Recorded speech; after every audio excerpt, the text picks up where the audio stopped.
ఇక్కడ వెళ్ళిపోయింది. అయిపోయింది. చాలు, యా, చాలు. ఇక్కడ మాట్లాడండి. హాయ్ అండి, బాగున్నారా అందరూ? చాలా చిల్ అవుతున్నారు అసలు. ఆ? మీ ఎనర్జీ అసలు ఎక్కడెక్కడో ఎలాగో ఉంది. నేనైతే మీ ఎనర్జీ తీసుకొని చాలా ఎంజాయ్ చేస్తున్నా. Thank you.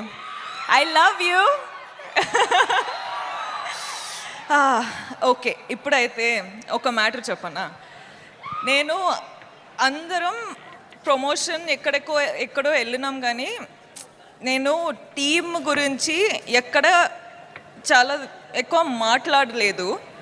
సో ఈరోజు కొంచెం టైం తీసుకొని అందరి గురించి మాట్లాడాలి అని ప్రిపేర్ అయ్యి వచ్చిన. ఓకేనా? మీకు ఓకేనా? అబ్బా, ఎంత బాగున్నారబ్బా. Thank you, thank you. Okay, so first of all ఎక్కడ స్టార్ట్ చేయాలి?